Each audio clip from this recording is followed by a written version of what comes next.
Oleh sebab itu, dalam rapat terbatas pagi hari ini, kita akan percepat Pelabuhan Patimban di Kabupaten Subang, Jawa Barat, dan kita harapkan Pelabuhan Patimban ini memiliki peran yang penting dan strategis dalam pertumbuhan dan perdagangan di wilayah Jawa Barat dan dikembangkan saling mengisi dengan Tanjung Priok, komplementer, bukan kompetitor, dan yang kita harapkan jika Pelabuhan Patimban ini selesai terbangun segitiga kawasan pertumbuhan ekonomi, yaitu Pelabuhan Patimban, kemudian Airport Kertajati, dan juga kawasan di Bekasi, Kerawang, dan Purwakarta sebagai sebuah kawasan industri,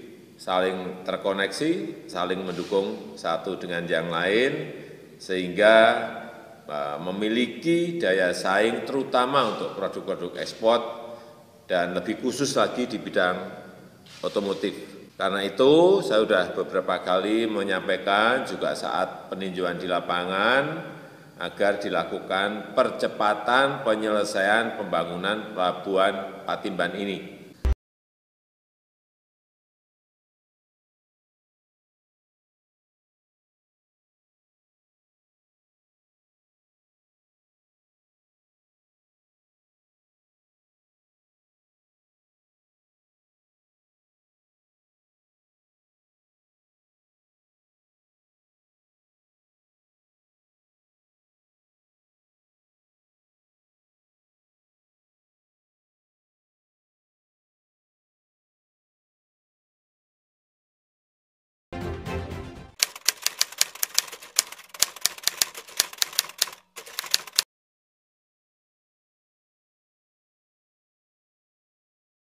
Bapak di sini dari staf khusus Presiden, kemudian Republik Indonesia dengan Sekretariat Kerja Republik Indonesia, dengan dari unsur tenaga kerja provinsi ya, dengan jajarannya.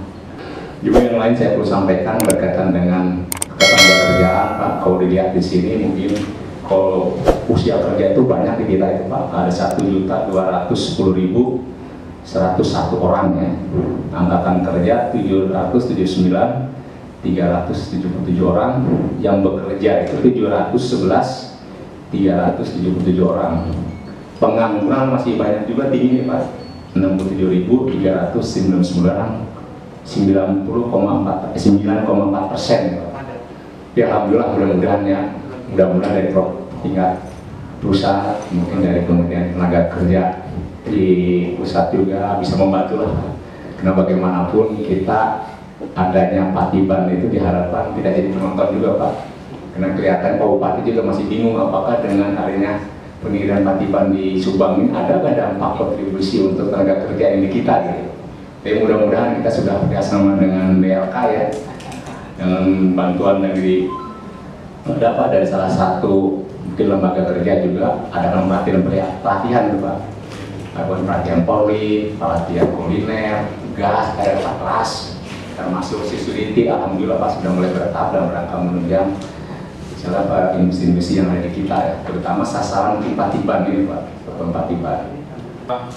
Kami Pak dari kantor staf presiden Pak, nama aslinya kantor staf presiden. Betul. Kalau staf presidenannya Pak Muldoko yang pimpinannya. Kalau kami staf dari kantor staf presiden. Kenapa kami ke sini Pak? Karena terkait dengan tugas atau program strategik nasional yang harus kami kawal Pak. Arahan Presiden ada 5 yang kami memang harus juga kawal. Yang arahan nomor 2 itu tentang peningkatan sumber daya atau kompetensi sumber daya manusia. Dan arahan nomor 5-nya tentang transformasi dari komparatif ke kompetitif, itu yang kami harus pegang dari tim Naker. Yang kami dengar memang ada Patimban yang Bapak sampaikan. 2 hari yang lalu tim dari industri di tempat kami juga sudah bertemu Pak Bupati Pak, sudah bertemu Pak Bupati mendapatkan arahan beberapa informasi kondisi terkait dengan industri. Nah kami sekarang ini untuk melihat bagaimana poros Patimban, Kertajati, dan Rebana itu bisa berfungsi dengan baik. Kalau Bapak sampaikan tadi jangan jadi penonton penonton, kami setuju Pak. Kalau bisa ya bapak-bapak, ibu-ibu atau teman-teman yang ada di Subang jangan jadi penonton, harus menyiapkan sumber dayanya.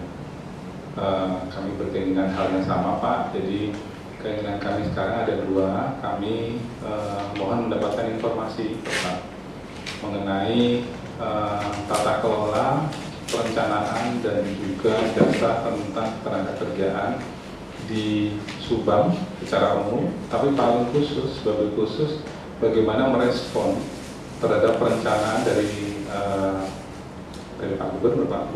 Belum menjadi program strategik nasional, tapi memang kami mendengar mau diusulkan menjadi program strategik nasional di Rebana Pak.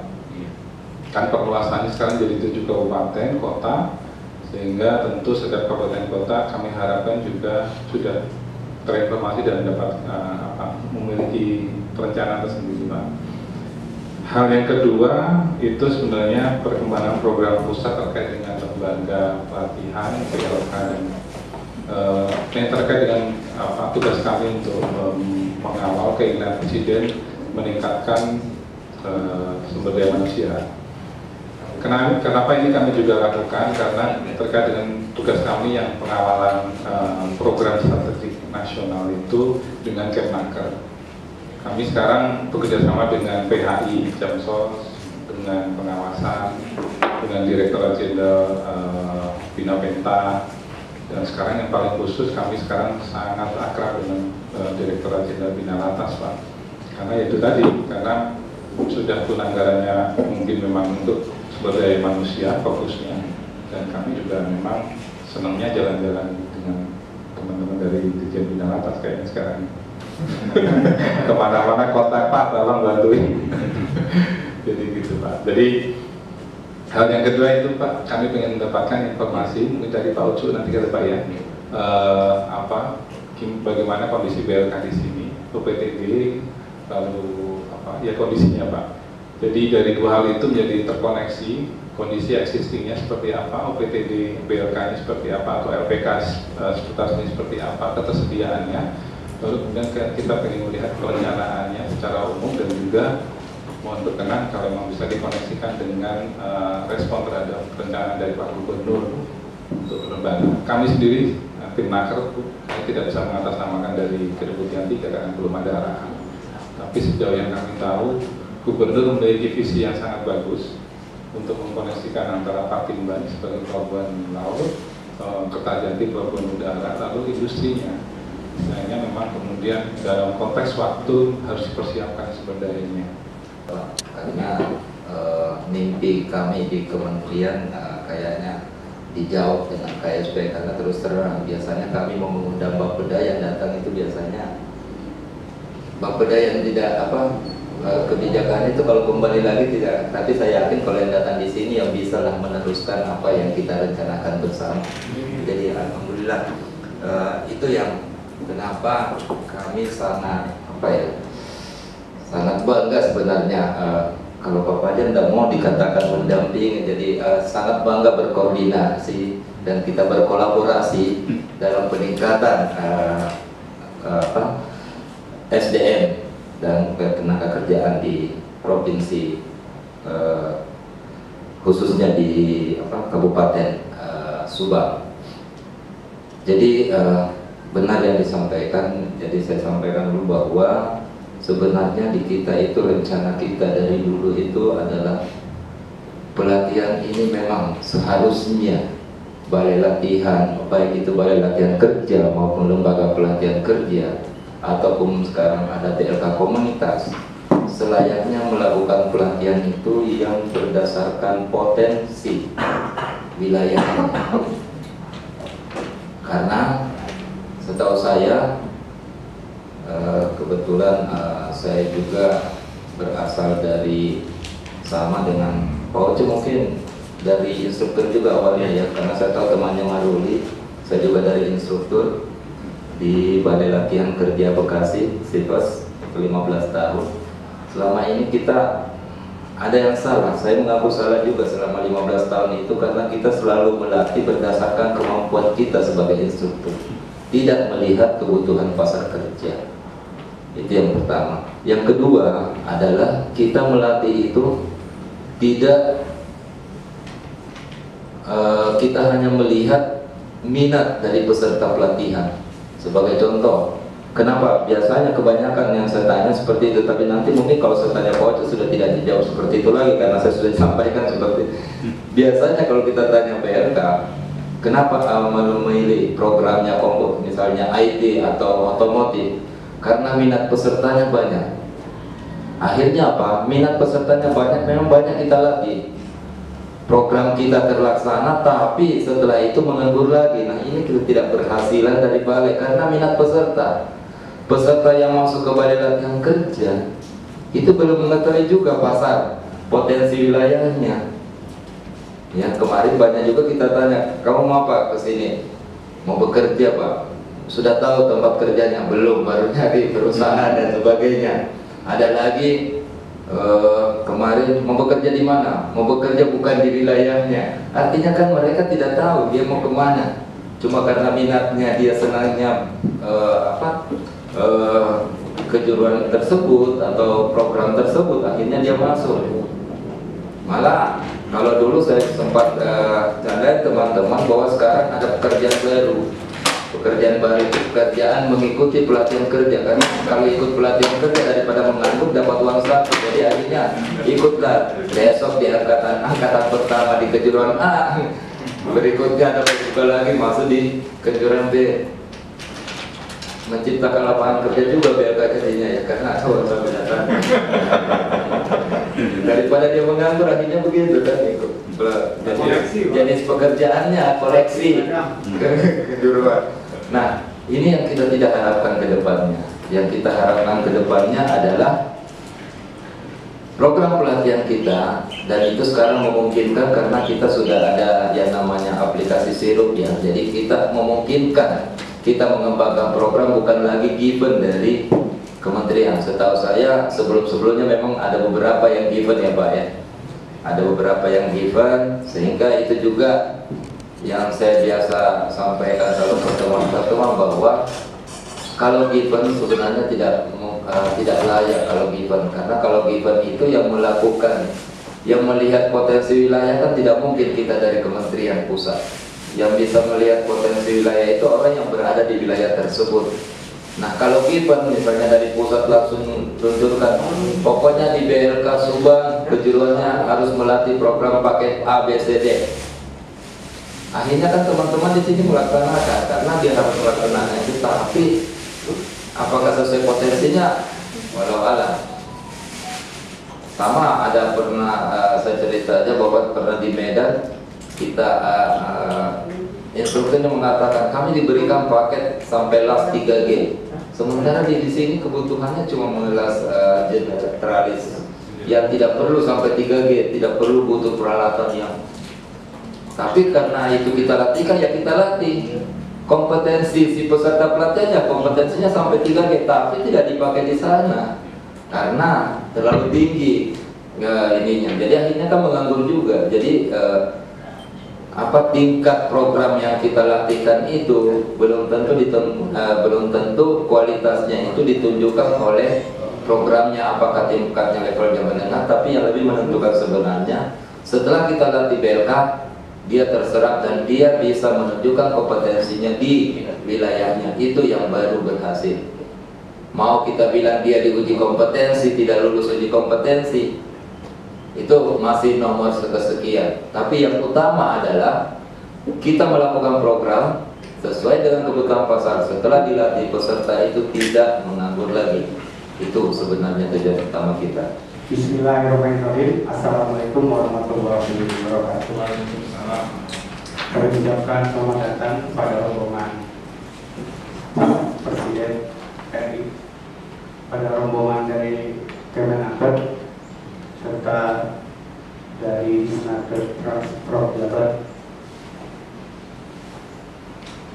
di Kabupaten Subang. Semoga semua dalam keadaan sehat walafiat. Dan dalam pertemuan ini mudah-mudahan kita mendapat berkah dan manfaat, khususnya kita dan pada umumnya masyarakat Subang. Saya akan membacakan tentang keadaan ketenagakerjaan di Kabupaten Subang. Gambaran umum dan kondisi Kabupaten Subang. Berdasarkan letak geografis Kabupaten Subang sebagai salah satu kabupaten di kawasan utara Provinsi Jawa Barat yang memiliki luas 2.51,76 km persegi atau 6,34% dari luas Provinsi Jawa Barat. Batas wilayah administrasi Kabupaten Subang adalah di sebelah selatan berbatasan dengan Kabupaten Bandung Barat, di sebelah barat berbatasan dengan Purwakarta dan Karawang, di sebelah timur dengan Sumedang dan Indramayu, dan sebelah utara berbatasan dengan Laut Jawa. Berdasarkan Peraturan Daerah Kabupaten Subang Nomor 3 Tahun 2007 tentang pembentukan wilayah kerja, terdapat 30 kecamatan, 245 desa, dan 8 kelurahan. Dalam melaksanakan pembangunan, penduduk merupakan faktor yang sangat dominan, baik sebagai objek pembangunan maupun sebagai subjek pembangunan. Oleh karena itu, perkembangan penduduk harus diarahkan pada peningkatan kualitas, keterampilan, dan keahlian untuk menunjang tercapainya keberhasilan pembangunan yang meningkatkan kesejahteraan penduduk. Status keadaan ketenagakerjaan. Jumlah penduduk Kabupaten Subang sekarang ini tahun 2018 ada 1.569.709.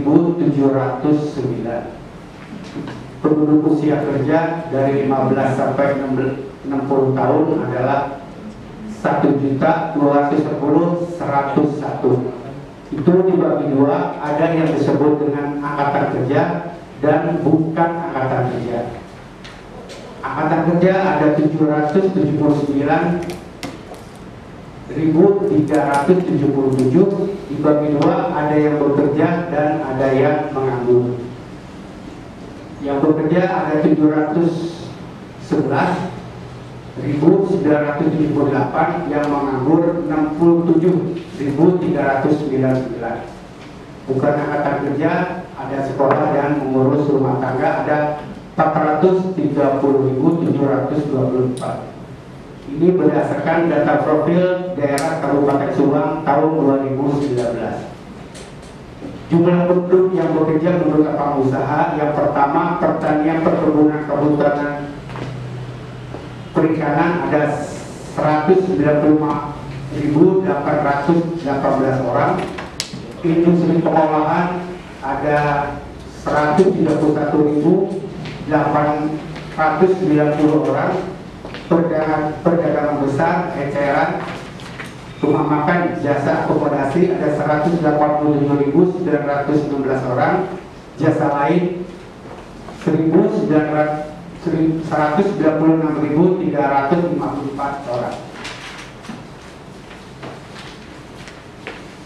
Penduduk berusia 15 tahun ke atas yang bekerja menurut pendidikan SD ke bawah ada 341.393, SMP ada 153.533, SLTA ke atas ada 217.52 orang.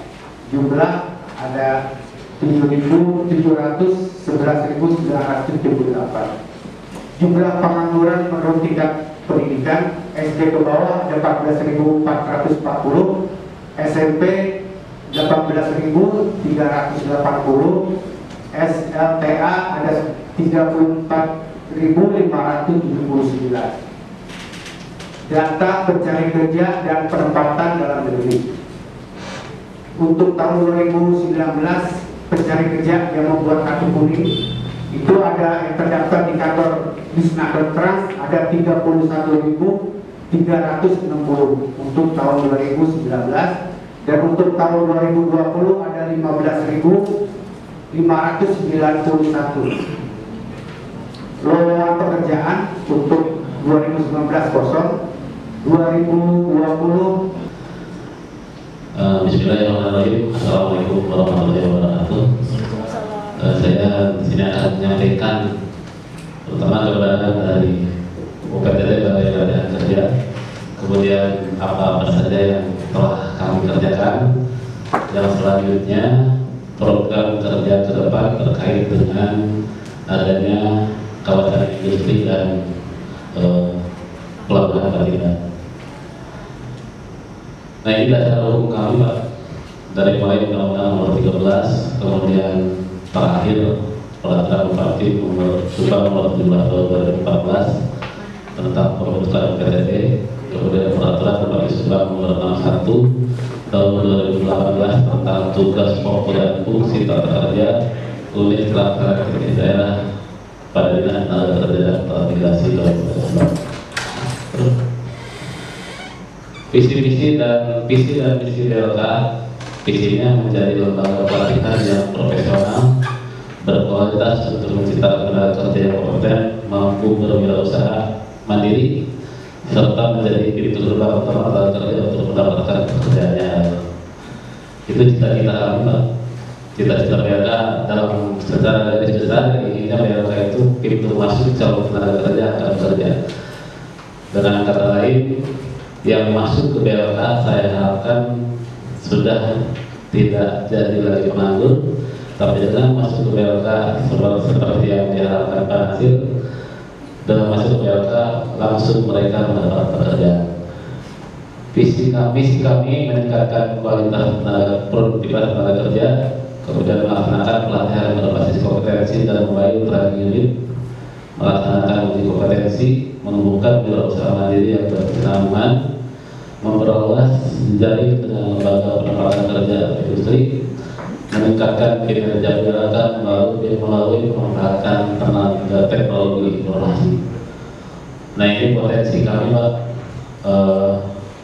dimulai dari pegawai struktural tenaga kerja BLK.